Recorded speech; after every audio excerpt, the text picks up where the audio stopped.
As we all know, or according to advanced primary school mathematics, 2 wrongs make a right. And so, basically, if we do 2 bad things, it should eventually turn into 1 good thing. And you know what was bad? World War One, World War Two, Nazi Germany. You know what else is bad? Anime. And thus, when you add these 2 things together, you get something that is truly peak. And that something is Valkyria Chronicles.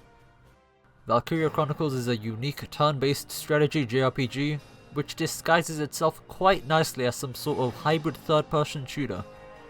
The way it works is that you can choose to select units in command mode, who you will then take direct control of in action mode, moving them around as if you were actually the character themselves.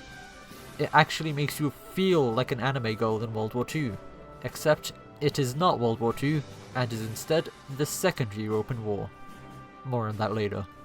But back to business.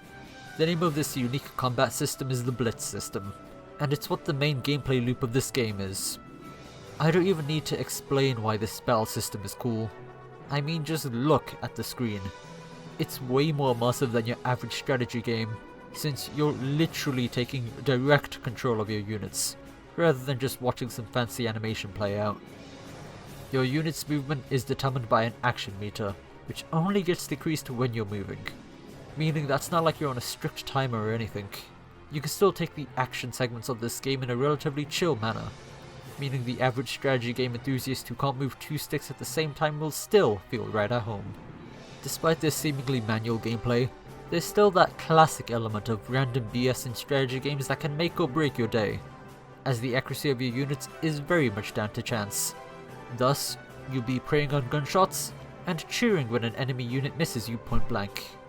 Of course, these hit and avoid chances are dependent on stuff like stats and potentials, but don't worry about that. Just focus on this anime girl grenading an enemy camp. Don't you see how fun that is? And since we're talking about combat, we might as well bring up potentials. Potentials are essentially this game's equivalent to skills. Some are dependent on a unit's class, whereas others are character specific.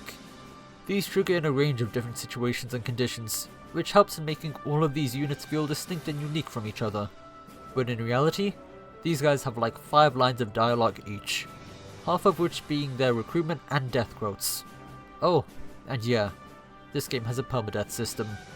It's way more forgiving than something like Fire Emblem, as units have 3 turns of being downed before they bite the dust, but it's still worth mentioning as something that can maybe happen, depending on how much you suck at the game.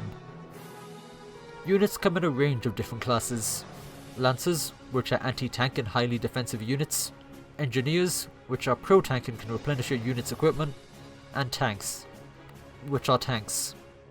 We also have snipers that can perform deadly headshots in enemy units, at the cost of moving at a pace slowly faster than your mother, and Shock Troopers, which are anti-infantry and can mow down enemies if they ever manage to actually reach them. And last but not least, Scouts. The most broken units in the entire game that can trivialize most, if not all of its maps. But today I'm trying to sell you this game, so pretend like I didn't say that. These classes feel a great deal unique to each other, and can be leveled up using EXP gained from missions.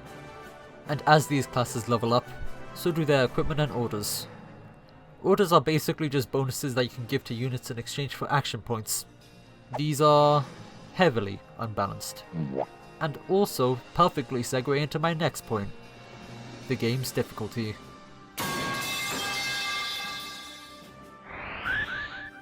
The game isn't exactly easy per se, but it's more so easy to exploit. The main way you get EXP is the speed at which you finish chapters, which is a system that I am a huge fan of. It disencourages turtling, which you'll see in games like Fire Emblem, and forces you to take risks and push forward towards the enemy. But if you were to do what I did and just full throttle all your XP onto the class with the most movement and then beeline it to the enemy base, yeah, the game gets pretty easy. But even if I think it's a system that encourages cheese, I still love it to death. And the maps where you're not able to scout rush or abuse commands are some of my favourite in the whole game. The gameplay loop is fun, but exploitable.